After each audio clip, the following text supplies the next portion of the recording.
Hello besties, comment allez-vous? Bienvenue sur ma chaîne. Pour les personnes qui ne me connaissent pas, je m'appelle Danielle, aka Best of D sur les réseaux. D'ailleurs, allez me suivre sur Instagram, sur TikTok et bien sûr, ici, si vous n'êtes pas encore abonné à ma chaîne, c'est le moment de le faire. Comme ça c'est fait. Je m'excuse d'avance si je parle du nez, les allergies saisonnières veulent me terminé, mais j'ai décidé de résister. Donc je vous tourne cette story time aujourd'hui qui a été extrêmement réclamée sur TikTok parce que j'ai fait un petit TikTok qui l'évoquait ainsi que sur Instagram. Il fait chaud. Qui m'a envoyé. C'est-à-dire que là, je suis en train de braver la chaleur. Je ne peux pas allumer mon ventilateur, sinon vous n'allez pas m'entendre. Déjà que je parle du nez, pour vous tourner une story time. Donc, je suis en train de braver la chaleur pour faire du Congo-ça. Bref, il y a des choses que le peuple doit savoir. On va rentrer dans le vif du sujet. J'avais tout juste la vingtaine. À l'époque, je vivais avec ma jeune sœur. On partageait un studio et j'ai rencontré une personne que je connaissais. Je peux pas dire une amie, c'était vraiment une connaissance. C'était la cousine d'une amie. Lorsque j'étais adolescente, j'ai passé 4 ans au Cameroun et là-bas, j'ai fait la connaissance d'une fille avec qui je suis devenue très amie. Nos entourages se télescopaient. Je la connaissais parce qu'en plus, je crois qu'on allait dans le même lycée. Bref, on se connaissait très bien, mais c'était pas mon amie, c'était plus une copine. J'ai passé 4 ans au Cameroun entre mes 13 et mes 17 ans et à partir de mes 17 ans, je suis revenue vivre en France. Donc j'avais plus trop de liens avec les personnes que j'avais connues au Cameroun, hormis la famille bien entendu. Mais à l'époque, il n'y avait pas de réseaux sociaux, il n'y avait même pas encore de téléphone portable, ça commençait tout juste. Donc c'est vrai que cette amie que j'avais là-bas, je suis pas restée en contact avec elle. Et un jour, comme ça, je croise sa cousine. Elle me dit: ah salut, ça va, je suis contente de te revoir, moi aussi, je suis venue en France, etc. Faut qu'on garde le contact. Elle a la tchatch facile. Vous savez, le genre de personne qui est toujours de bonne humeur, qui parle beaucoup, genre de personne avec laquelle tu accroches assez facilement, ou du moins elle fait en sorte que les gens accrochent assez facilement avec elle. Elle est pas du tout méchante, enfin le souvenir que j'en avais, c'était pas une personne méchante, même si je sais que avec sa cousine, il y avait un peu des histoires de jalousie, mais bon, je mettais ça sur le compte des histoires de famille, comme il peut y en avoir dans n'importe quelle famille, et entre n'importe quel cousin, cousine qui ont à peu près le même âge, avec des parents qui sont parfois en rivalité, bref, vous connaissez ou pas, et c'est tant mieux. Du coup, elle prend mon numéro de téléphone et elle m'appelle le lendemain. Faut qu'on se voit, etc. Et puis moi j'étais à la fac et là je rentre de cours, j'ai des révisions donc je peux pas bouger. Elle me dit bah vas-y, je viens chez toi, la. Je fais ok, viens, pas de souci quoi. Donc elle arrive, elle me raconte toute sa vie. C'est le genre de fille à qui il est arrivé 1 milliard de choses. Du style non mais hier j'étais à une soirée, j'ai rencontré Idriss Elba. Bon ok, c'était pas Idriss Elba, mais le sosie d'Idriss Elba. Le mec s'est mis à me draguer. Au début, j'étais pas très chaude. Après, je me suis dit, pourquoi pas? Vous voyez ce genre de go? C'est le genre de personnes qui font le show et qui au fond cachent beaucoup de vulnérabilité. Et comme moi j'ai une part très sensible et j'ai beaucoup de mal à leur en vouloir. D'ailleurs je dirais même que j'attire ce genre de personnages parce que j'ai souvent eu des amis comme ça. Moi je fais ci, je fais ça, je fais ok. Cool, girl. De là, on se met à se côtoyer. Elle est plus en demande que moi, parce que moi, je vais à la fac, j'ai mes amis. En gros, j'ai pas beaucoup de temps, quoi. Mais c'est elle qui me relance. Elle vit chez sa tante, ça se passe pas très bien, donc elle évite de passer... En fait, elle passe le moins de temps possible chez elle. Et du coup, elle est souvent chez un mec ou un autre. Elle se propose toujours de venir me voir, je me dis pourquoi pas. Et elle passe vraiment de plus en plus de temps chez moi. Un jour elle arrive et elle me dit écoute, ça s'est vraiment mal passé avec le mari de ma tante, on s'est engueulé, il m'a mis à la porte. Quand je suis revenue du Cameroun, j'ai eu à vivre chez des oncles et chez des tantes et je sais que c'est vraiment pas facile. Même quand une personne vous dit qu'elle est encline à vous recevoir, dans les faits, ça se passe rarement comme prévu. Une nana qui me dit moi je suis à la rue, je peux pas la laisser dehors. Donc je lui dis ok, même si c'est vrai qu'on était dans un studio, on était avec ma petite sœur. Donc voilà, elle reste chez moi, je pense 2 mois. Moi je passe la plus grosse partie de mon temps soit à la fac, soit à la bibliothèque universitaire. Je suis pas souvent là, donc en gros je viens pour finir la journée, donc ça ne me dérange pas. Et puis pareil, elle bouge pas mal, ça ne me dérange pas. Jusqu'au jour où je rentre et je trouve une grosse dispute entre ma petite sœur et elle. Ma petite sœur qui lui dit mais pour qui tu te prends, t'as qu'à dégager, etc. Donc moi direct j'arrive, je dis à ma petite sœur tu lui parles pas comme ça, elle n'a pas ton âge, donc t'as pas à lui parler comme ça. C'est mon éducation. Les aînés, tu les respectes, même si c'est pas ta sœur, c'est comme ta grande sœur, donc voilà, t'as pas à lui parler comme ça, même si vous êtes pas d'accord. De là, ma sœur qui dit ouais, tu la défends, mais franchement, quand t'as le dos tourné, faut voir comment elle parle de toi. Je fais pardon. Et là, la fille, ah, je suis pressée, faut que je parte, de toute façon, elle m'a trop manqué de respect, moi, on me parle pas comme ça, moi, c'est inadmissible, donc je préfère me retirer, et puis elle se casse. Elle s'en va. La tension redescend, je demande à ma petite sœur, qu'est-ce que tu voulais dire par quand tu n'es pas là, faut voir comment elle parle de toi. Et c'est là où ma petite sœur me confie que cette fille passe son temps à me casser du sucre sur le dos au téléphone avec des gens que je ne connais même pas au demeurant, puisque on n'a pas de connaissances en commun à part cette amie que j'avais quand j'étais au Cameroun. Et d'ailleurs même cette amie qui est sa cousine, elle est même plus en relation avec elle. Je crois qu'il y a eu des embrouilles ou je ne sais quoi. Donc je vois même pas comment elle peut parler de moi en mal auprès d'autres personnes qui ne me connaissent pas. Mais bon, vous savez comment ça se passe, hein. Et puis en plus, j'ai envie de dire, je t'héberge, girl. Ok. Je laisse passer la soirée, je me dis voilà. Le lendemain, quand ma petite sœur n'est pas là, parce que ma petite sœur c'est du style, ouais, pendant que je suis au téléphone, elle est capable de venir renchérir en mode... Et donc du coup, je l'appelle posément, je lui dis tu vas bien, machin. Elle me dit oui, ça va, et toi? Je lui dis écoute... j'ai parlé avec ma petite sœur et elle m'a dit des choses qui m'ont vraiment déplu. Donc, je pense que pour la tranquillité de tout le monde, il est préférable que tu ne reviennes pas. Voilà. Je considérais que c'était pas une personne qui était à la rue. Elle avait un mode de vie qu'elle avait choisi et clairement, elle ne manquait pas de ressources. Même si leur origine pouvait susciter quelques questionnements, ça ne me regardait pas. Et à partir du moment où moi je te tends une main, moi je suis quelqu'un de très généreux, je suis quelqu'un de très gentil et je suis le genre de personne dont on a tendance à croire que comme je suis gentille, je suis maternelle, etc., on a tendance à croire que je suis conne en fait. Mais le truc c'est que moi je peux te donner tout, mais le jour où je décide que c'est terminé, c'est terminé. Donc là, je lui dis, voilà, il vaut mieux qu'on en reste là. Et puis même, je vous cache pas que au quotidien, elle ne faisait absolument rien. Elle était très invasive. Je sais pas, pour moi, t'es hébergée, t'essayes de mettre tes affaires dans un coin, t'essayes de... Non, non, madame, dans la salle de bain, elle s'étalait, etc. Donc voilà. Encore une fois, je ne passais pas énormément de temps là. Mais quand même, il y a un minimum de comportement à avoir. Donc, voilà, c'était pas une perte, clairement. Elle me dit, ok, déjà, je me dis, elle n'essaye même pas de discuter, etc. Donc, ça ne fait aucun doute. Donc, elle me dit, bah, je passerai demain récupérer mes affaires. La nana passe le lendemain pour récupérer ses affaires. Dites-vous qu'elle avait fait quelques courses, ce qui n'arrivait jamais. Elle a récupéré toutes les courses qu'elle avait faites. C'est-à-dire que si elle avait acheté une boîte de tomates en conserve et qu'elle était dans le placard, elle l'a récupérée.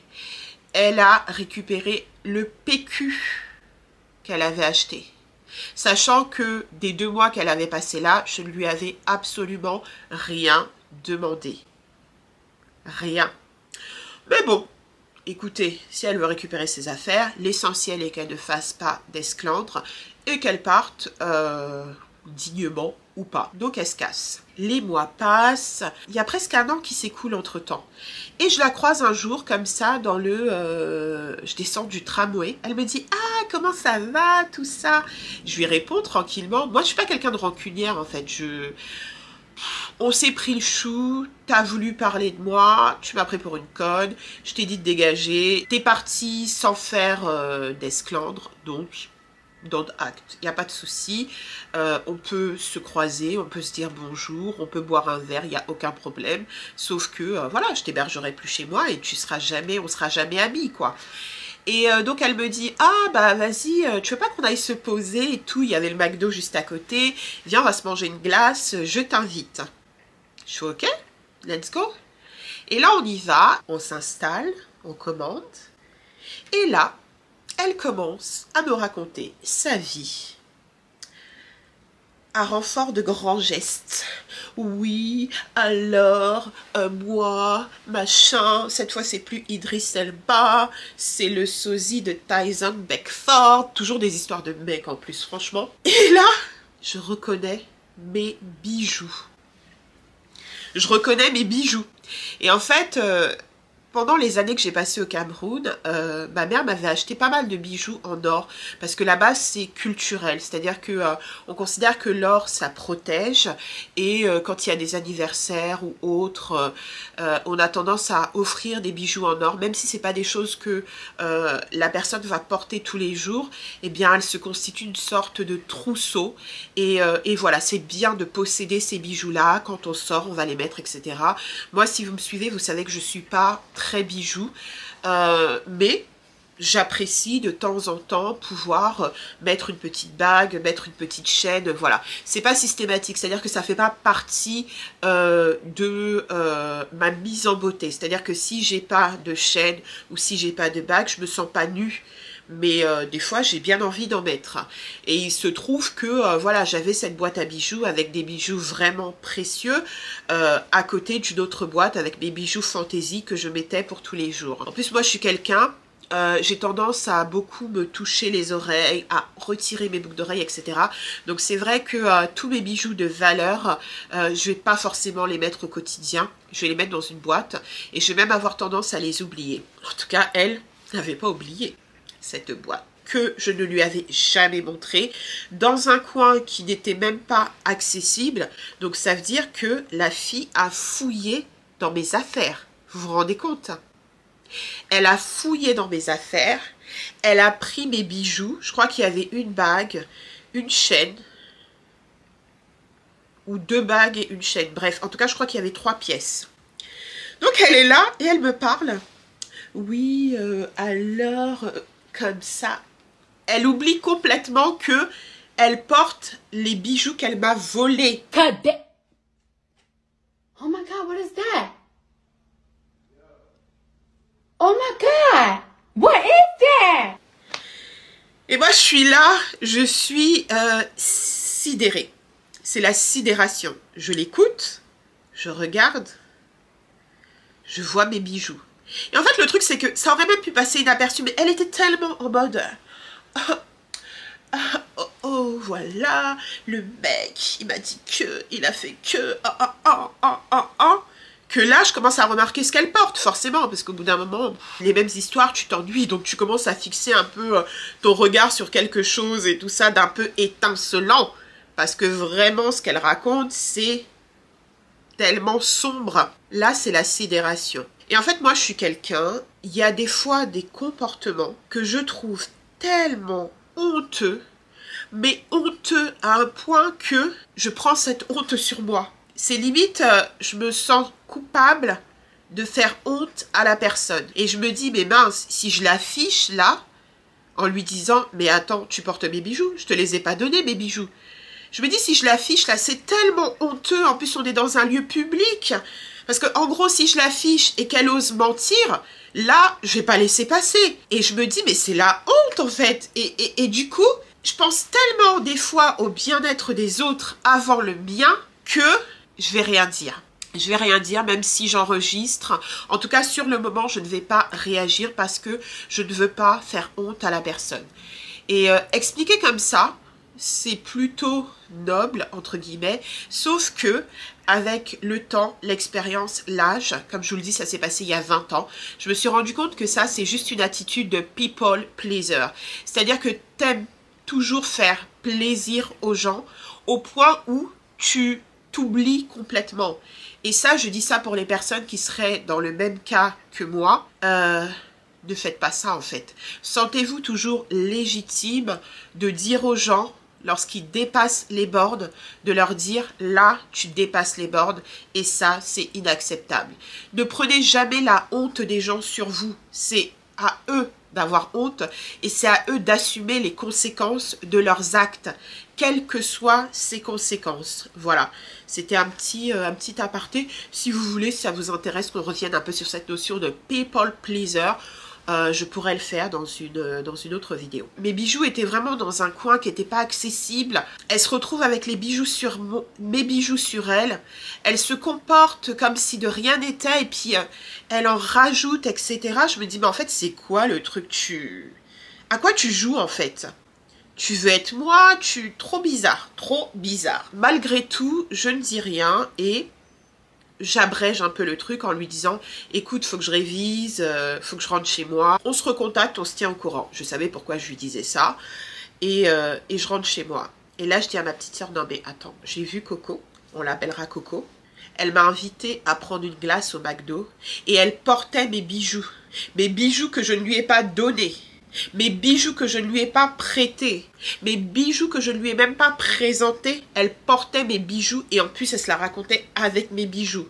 Et là ma petite sœur dit non mais cette fille, déjà forcément elle me dit mais pourquoi t'as rien fait, pourquoi t'as rien dit, maintenant elle est partie avec tes bijoux, faut pas laisser, machin ceci. Je dis t'inquiète, je laisse passer 1 ou 2 jours. Puis je lui envoie un SMS en lui disant hello Coco, j'espère que tu vas bien. Écoute, je faisais le grand ménage chez moi et je me suis rendu compte que il me manquait certains bijoux qui figuraient dans ma boîte à bijoux. Est-ce que tu ne les aurais pas vus? Je décris les bijoux. Elle me fait, bah là comme ça, non, mais je vais regarder dans mes affaires. Quelques jours plus tard, elle m'appelle, elle me dit, ouais, est-ce que tu es chez toi? Je lui dis, ouais, je suis chez moi. Écoute, est-ce que je peux passer, te faire un petit coucou? Et puis, je voulais je sais pas, elle trouve une fausse excuse, je crois, pour me dire, écoute, est-ce que je peux passer? Donc, elle passe. Et comme d'habitude, salut, ça va, qu'est-ce que tu deviens? Moi, laisse tomber, je rencontre un producteur, limite il veut que j'aille à Hollywood, mais non, mais je sais pas, bref. Je me demande à quel moment est-ce qu'elle va me sortir mes bijoux. Mais j'avais quand même un 6e sens. Je savais que elle n'était pas venue par hasard. Au final, je vous la fais courte, elle est partie et je me suis rendu compte qu'elle avait déposé les bijoux dans la salle de bain. Voilà, et c'est comme ça que l'histoire du vol de bijoux s'est terminée. Je me suis dit, ça sert à rien de la confondre, elle n'ira de toute façon, vu que elle a même pas eu le courage, même elle aurait pu me dire, ah écoute, c'est vrai, je les ai embarqués par erreur, etc. Sauf que elle savait en fait que je l'avais vue avec les bijoux, que c'est pour ça que je lui avais envoyé ce SMS. Donc elle a préféré les déposer quelque part plutôt que d'assumer. Voilà, pour moi l'essentiel c'était qu'elle m'ait rendu mes bijoux. Et à partir de ce moment-là, je me suis dit, elle et moi, terminé. Il n'y a pas de un verre, il n'y a pas de je passe chez toi, il n'y a pas de viens, je t'invite prendre une glace. Nos chemins. Tu te rends compte que franchement, il y a des gens qui sont nés avant la honte. Véritablement. La honte. Cassos. Mais voilà, cette histoire, avec le recul, me fait toujours autant rire. Parce que je me dis, il y a des gens vraiment qui sont culottés. Il y a des gens qui sont mal intentionnés. Il y a des gens qui ont un mauvais fond. Moi, j'ai toujours été de cette team de dire, ouais, mais bon, trouver des circonstances atténuantes aux gens. Elle n'a pas eu une vie facile, elle n'a pas eu ceci, elle n'a pas eu cela. Mais non, en fait, il y a des gens, c'est juste des bandits, c'est juste des filous, c'est juste des picsous, c'est juste... voilà, des gens qui veulent vous nuire. tout simplement, d'une manière ou d'une autre. Là, il s'agissait de mes bijoux, ça aurait pu être autre chose. C'est que du matériel en soi. Mais bon, voilà, je voulais vous raconter cette histoire. La vie, elle est faite de ça, finalement, elle est faite de leçons. Si cette vidéo vous a plu, n'hésitez pas à la liker, encouragez-moi avec des pouces en l'air, ça fait toujours plaisir. N'hésitez pas à vous abonner à la chaîne et à me suivre sur mon compte Instagram Best of Day. À très bientôt pour une prochaine vidéo. Bisous!